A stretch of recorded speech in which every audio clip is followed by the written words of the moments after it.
Hello hi అందరికీ నమస్కారం అండి. Welcome to C K Gautam blogs. ఈరోజు పొలంనే టమాటా మార్కెట్ యార్డ్లో టమాటా రేట్లు ఏ విధంగా ఉన్నాయో ఇప్పుడు చూద్దాం. అందుకంటే ముందు మన ఛానల్లో ఉన్న ఫస్ట్ టైం చూస్తుంటే ఇంతవరకు సబ్స్క్రైబ్ చేసుకోకపోతే ప్లీజ్ సబ్స్క్రైబ్ చేయండి. అలాగే పక్కన ఉన్న బెల్ ఐకాన్ని క్లిక్ చేయండి. ఇక నేను పెట్టే వీడియో మీకు యూస్ఫుల్ అనిపిస్తే ప్లీజ్ లైక్ కొట్టండి. ఇక పొలంనే టమాటా మార్కెట్ యార్డ్లో ఈరోజు వచ్చిన కాయలు క్వాలిటీ లేకపోవడంతో రేట్లు అనేది డౌన్గా ఉంది. ఇక్కడ స్టార్టింగ్ 15 kg బాక్స్ ఇప్పటివరకు జరిగిన యాక్షన్ ప్రకారం 10 రూపాయల నుంచి 60 రూపాయల వరకు తీసుకున్నారు థర్డ్ రకం క్వాలిటీ. 10 రూపీస్ నుంచి 60 రూపీస్ వరకు తీసుకున్నారు థర్డ్ రకం క్వాలిటీ.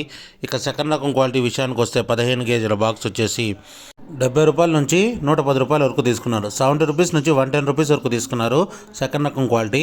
ఇక టాప్ అండ్ టాప్ విషయానికి వస్తే ఇప్పటివరకు జరిగిన యాక్షన్ ప్రకారం 120 రూపాయల నుంచి 270 రూపాయల వరకు తీసుకున్నారు. 120 రూపీస్ నుంచి 270 రూపీస్ వరకు తీసుకున్నారు ఈ బాక్సు పొలంనేరులో. ఇది ఈరోజు పొలంనేరు టమోటా మార్కెట్ యార్డ్లో టమోటా రేట్లు. ఈ వీడియో కనుక మీకు నచ్చినట్లయితే తప్పకుండా లైక్ కొట్టండి. ఇక ఇలాంటి మరిన్ని మార్కెట్ వివరాల కోసం మన ఛానల్ని తప్పకుండా సబ్స్క్రైబ్ చేయండి. థ్యాంక్ యూ, మీ గౌతమ్.